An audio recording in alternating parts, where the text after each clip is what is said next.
Olá, começa agora mais um episódio do Macro Review, o podcast de economia do C6 Bank. Hoje a gente fala sobre o corte de juros nos Estados Unidos, que é a maior economia do mundo. O Federal Reserve, o Banco Central Americano, ele reduziu os juros em 0,25 ponto percentual na semana passada. E esse foi o segundo corte consecutivo depois de 9 meses de taxas em pausa. Embora já fosse esperada pelo mercado, essa decisão não foi unânime, tá? E mais importante, o discurso que acompanhou a decisão também aumentou as incertezas sobre o futuro. O presidente do Fed, o Jerome Powell, ele adotou um tom mais cauteloso sobre os próximos passos dos juros e ele também reconheceu que tomar a próxima decisão vai ser desafiador para o Banco Central Americano. Diante dessa fala, ficou a dúvida: será que o ciclo de flexibilização dos juros vai continuar nos Estados Unidos? A gente vai responder essa pergunta no episódio de hoje e vai falar também sobre como essas decisões de juros influenciam a cotação do dólar no mundo, inclusive frente ao real. Esse é o tema da nossa conversa daqui a pouco com o Felipe Mack, que é analista na equipe de economia do C6 Bank. Depois a gente fala sobre a decisão de juros na Europa. E no segundo bloco, o assunto vai ser o mercado de trabalho brasileiro, que continua bastante aquecido. Eu sou a Júlia Nunes. E eu sou a Bianca Alvarenga, e hoje é 3 de novembro de 2025.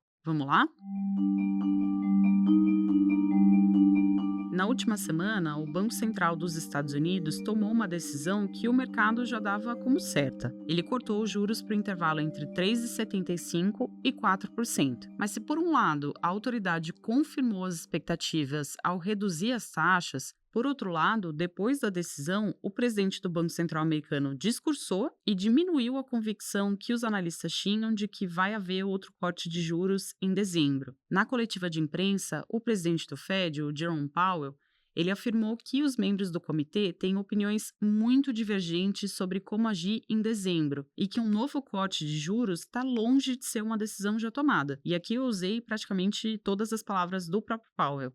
Isso foi o suficiente para mudar a direção das expectativas. Antes da fala do chefe do Banco Central americano, o mercado atribuiu uma probabilidade de 95% a uma nova redução dos juros na próxima reunião. Mas logo depois, essa chance caiu para perto de 70%, segundo o indicador da Bloomberg baseado em contratos futuros de juros. O tom mais cauteloso sobre a reunião de dezembro colocou em foco uma divisão no Fed que já existia nessa própria votação de outubro, ainda que essa divisão tenha sido em menor medida. É que 2 dos 12 membros votantes do Banco Central americano, eles discordaram da decisão final. O Stephen Miron defendeu um corte maior, de 0,5 ponto percentual, enquanto Jeffrey Schmidt votou por não cortar os juros.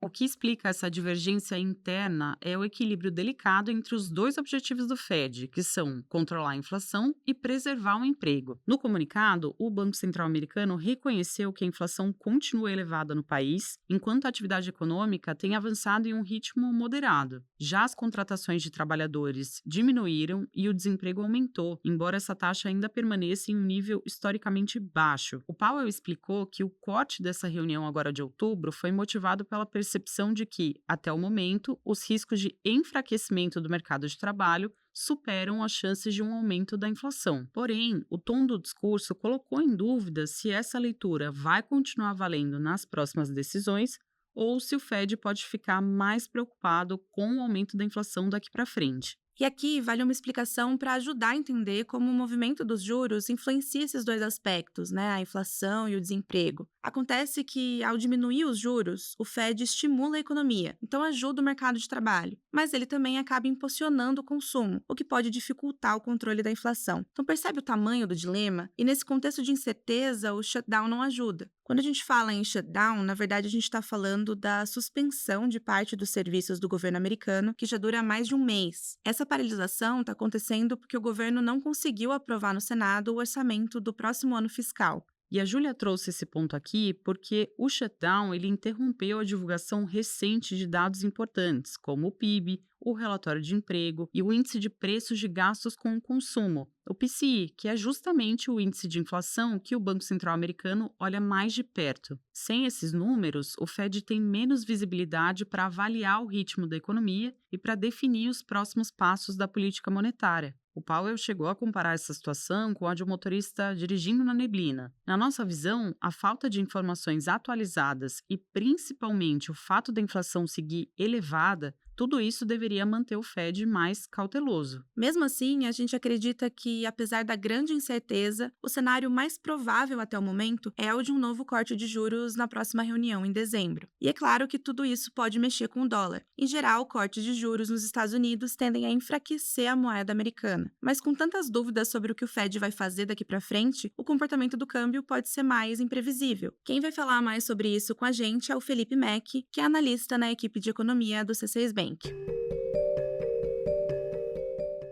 Mac, antes da gente entrar no cenário atual, eu queria voltar um passo aqui. A gente sempre ouve que decisões de juros afetam o dólar, mas como isso acontece exatamente? Júlia, as taxas de juros são um dos principais fatores que ajudam a entender as variações na moeda de um país. Quando os juros estão mais altos, os investimentos em renda fixa, como os títulos públicos, eles oferecem retornos maiores. Isso atrai investidores estrangeiros que compram a moeda local para aplicar o dinheiro ali. E com essa entrada de recursos, a moeda tende a se valorizar. Agora, a gente está vendo a situação contrária. Quando as taxas de juros começam a cair, o retorno desses investimentos diminui, aí parte dos investidores procura outras economias com taxas mais vantajosas para investir. E com isso, a demanda pela moeda diminui e ela tende a ficar mais fraca. Então, agora, trazendo para o caso dos Estados Unidos, levando em consideração a decisão do Fed da semana passada, como é que isso pode mexer com o dólar no mundo daqui para frente? É como a gente falava agora há pouco. O mercado enxergava como quase certo o corte de juros em dezembro. Só que, de forma inesperada, o discurso do presidente do Fed esfriou um pouco essa expectativa e trouxe dúvidas quanto às próximas decisões. Até então, a convicção de parte dos analistas de mercado sobre a redução dos juros apontava para uma desvalorização do dólar. Agora, a possibilidade de os juros ficarem parados ganhou força, e se for assim, a tendência é de um dólar mais estável. E no fim das contas, qual desses dois cenários é mais provável? De uma desvalorização adicional do dólar ou de um dólar mais estável? Olha, Júlia, até o momento que nos parece mais provável é um novo corte de juros em dezembro. E aí sim, a gente vê como mais certo o cenário de uma desvalorização adicional do dólar, mas não com a mesma intensidade que vimos desde o início do ano. Agora, colocando aqui a perspectiva para o real, isso também quer dizer que o dólar deve continuar caindo aqui no Brasil? É claro que esse movimento de enfraquecimento do dólar no mundo tem impacto sobre a cotação do real, mas isso não é tudo. Existem outros fatores que influenciam o câmbio. No caso do Brasil, os riscos domésticos ainda pesam. O principal deles é o endividamento elevado do governo e as incertezas fiscais. Isso pode fazer com que o real perca um pouco de força, mesmo diante da tendência de um dólar em baixa no mundo. Os nossos cenários apontam para um dólar perto de R$ 6 no fim do ano que vem, ou seja, mesmo com a moeda americana mais fraca no mundo, os riscos domésticos ainda devem fazer o real perder valor em 2026.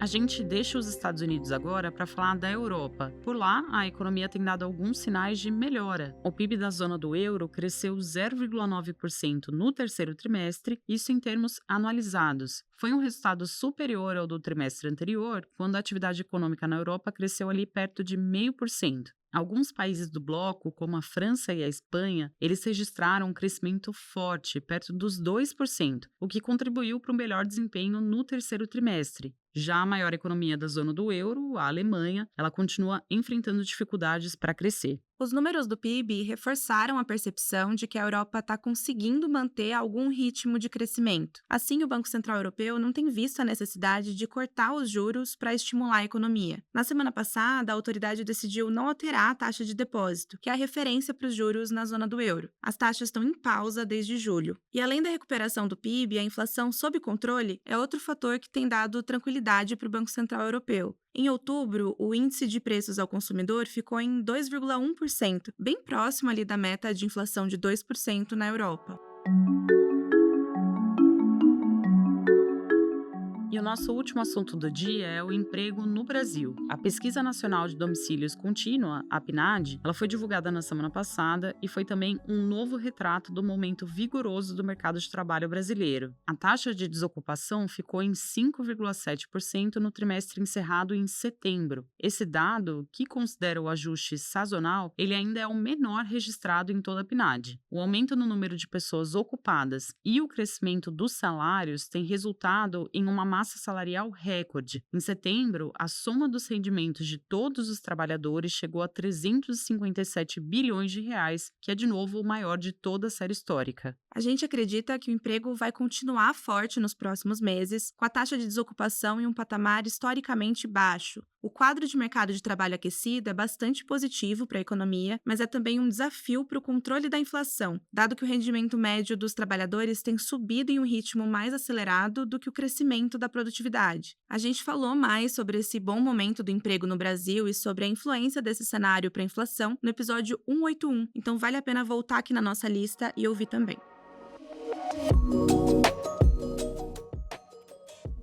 Hora da nossa agenda. Eu compartilho agora os dados econômicos que a nossa equipe acompanha nos próximos dias. Na terça-feira, o IBGE publica a pesquisa industrial mensal de setembro no Brasil. A gente espera uma leve contração desse indicador em relação ao mês anterior por causa de uma queda na indústria extrativa. Na quarta-feira, o Copom divulga sua decisão de política monetária. A gente espera que a Selic continue em 15%, mas a atenção vai estar toda direcionada ao comunicado do Banco Central Brasileiro para entender até quando ele pretende manter os juros nesse patamar e quando ele pode começar a cortar a Selic. No mesmo dia, saem os dados do relatório de emprego no setor privado, o chamado ADP, nos Estados Unidos. Os dados vão ser os de outubro. E como a gente falou aqui mais cedo, os outros relatórios de emprego não têm sido divulgados pelas agências oficiais por causa do shutdown, da paralisação do governo americano. Por isso, esse relatório do ADP, assim como outros indicadores paralelos, eles têm sido importantes para ter algum termômetro de como anda o mercado de trabalho nos Estados Unidos. Lembrando aqui que o principal relatório de emprego americano, o payroll, ele não foi divulgado em setembro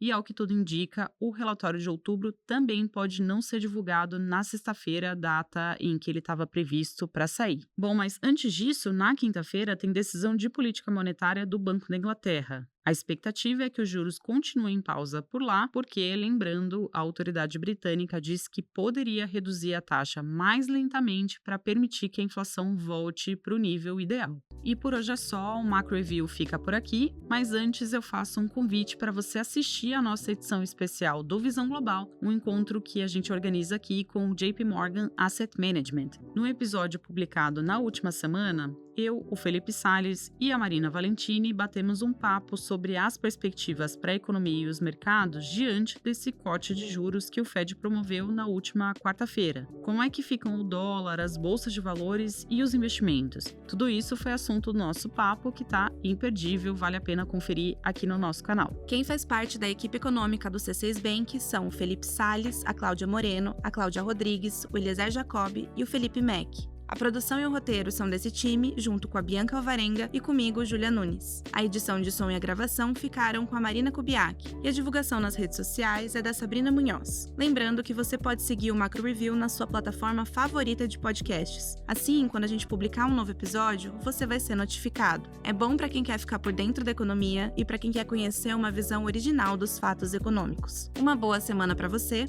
e até a próxima!